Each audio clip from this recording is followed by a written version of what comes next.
বিজ্ঞানের উন্নতি এবং অ্যান্ড্রয়েড এআই প্রযুক্তিতে হারাতে বসেছে ছেলেবেলা, হারাচ্ছে মাঠের খেলা। বাঙালির সেরা খেলা ফুটবল, কিন্তু বর্তমানে ফুটবল তথা মাঠ বিমুখ হচ্ছে সেই বাঙালি। মফস্বল থেকে শহর যুব সমাজ আসক্ত হচ্ছে মোবাইলে, সেভাবে কাউকেই আর এখন দেখা মেলে না খেলার মাঠে। তবে চাকদহের দুধকুমার উদয়ন সংঘ গ্রামের ছেলেদের মাঠমুখী করতে প্রতি বছরের ন্যায় এই বছরও উদ্যোগ নিয়েছে 2 দিন ব্যাপী 8 দলীয় স্মৃতি ফুটবল টুর্নামেন্ট।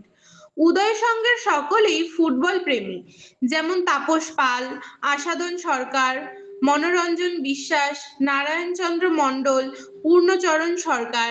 এদের মধ্যে অনেকেই পূর্ণবয়স্কে, অনেকেই অকালে চলে গেছেন এই পৃথিবী ছেড়ে। তারা না থাকলেও থেমে থাকেনি তাদের স্বপ্ন।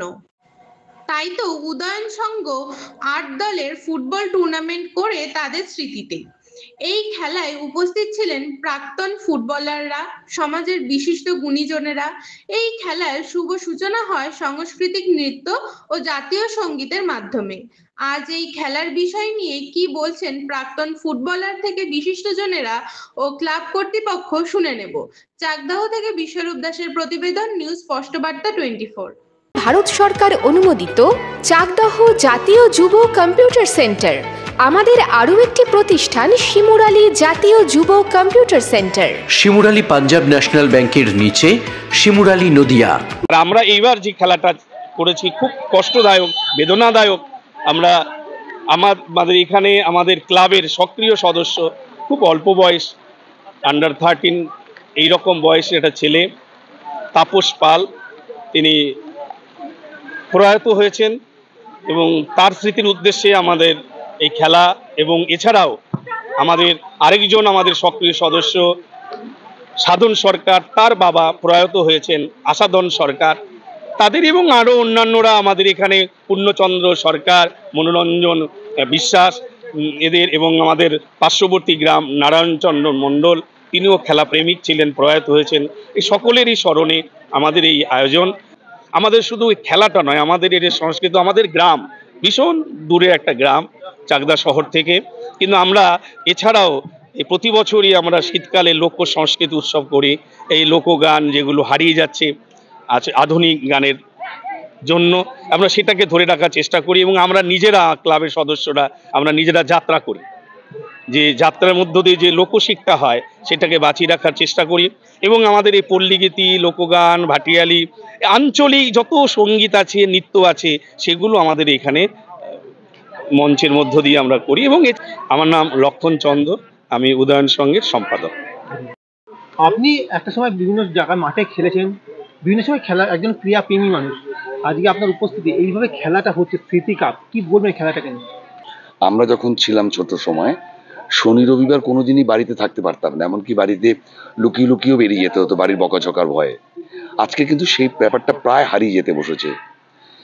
এই যে দুধকুমার উদয়ন সংঘের এই যে আয়োজন, এই যে ব্যবস্থাপনা এবং কোন প্রক্রিয়ার মধ্যে দিয়ে তারা এগোচ্ছে এবং কোন মানসিকতায়, এটা সত্যি সত্যি অভিনন্দনযোগ্য। যে হারিয়ে যেতে বসা এই ধরনের টুর্নামেন্টগুলো, এর মধ্যে থেকে কিন্তু প্রচুর প্লেয়ার পিক আপ করা যায়, তোলা যায়, ভালো ফুটবলার এখান থেকে উঠে আসে। কলকাতাতে যারা খেলছেন আমাদের বাংলার ছেলেরা, বিভিন্ন গ্রামগঞ্জ থেকে উঠে আসা, শহর কলকাতার নয়। তো এই দুধকুমার থেকেও যে একজন যাবে না, বা যেখান থেকে 8টা টিম আসছে তাদের মধ্যে থেকেও যে 2-4টে প্লেয়ার উঠবে না, তা ব্যাপার নয়। তো এই যে ক্রীড়া এবং সংস্কৃতি পাশাপাশি হাত ধরে এগিয়ে নিয়ে যাওয়ার যে প্রচেষ্টা দুধকুমার উদয়ন সংঘের, এ সত্যি প্রশংসনীয়। আমি একজন নিজে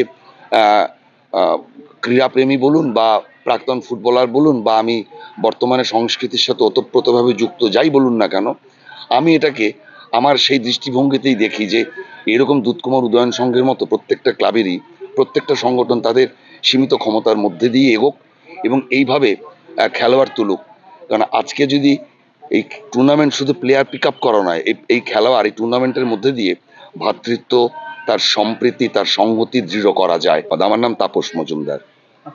বিবেকানন্দ যেমন বলেছিলেন যে গীতা না পাঠ করে ফুটবল খেলা ভালো, এই কথাটার একটা মর্মার্থ তো আছে। উনি তো ফুটবল খেলার জন্য বা গীতা না পড়ার জন্য বলেননি, তাহলে সেই মর্মটা হচ্ছে যে মানুষকে মানুষ হিসেবে গড়ে তোলা, তার শারীরিক সক্ষমতা, তার মানসিক দৃঢ়তা, এগুলো তৈরি করবার জন্য খেলাধুলা একটা বড় মাধ্যম। তা সেই খেলা এখন সত্যি সত্যি হারিয়ে যাচ্ছে, আর মোবাইলের এই কয়েক ইঞ্চি স্ক্রিনের মধ্যে সবাই আবদ্ধ হয়ে যাচ্ছে, যে কারণের জন্য ছেলেমেয়েরাও ক্ষতিগ্রস্ত হচ্ছে, তার পরিবার ক্ষতিগ্রস্ত হচ্ছে। আমরা এই যে সমস্ত অ্যাপস বেরিয়েছে, যে প্রযুক্তি তার পক্ষে, কিন্তু এটা নয় যে প্রযুক্তি আমাদের সব মাঠ থেকে কুড়িয়ে অন্যদিকে নিয়ে চলে যাচ্ছে, লেখাপড়ার জায়গা থেকে অন্য জায়গায় নিয়ে চলে যাচ্ছে। কেউ এখন একটা বই পড়ে না, মনে করে যে টিপ দিয়ে জেনে নেব। এই প্রবণতার বিরুদ্ধে এটাও একটা চ্যালেঞ্জ। আমার নাম গোপাল চন্দ্র, দুধকুমারেরই বাসিন্দা এবং যে ক্লাব উদয়ন সংঘ, সেই উদয়ন সংঘের একজন সদস্য।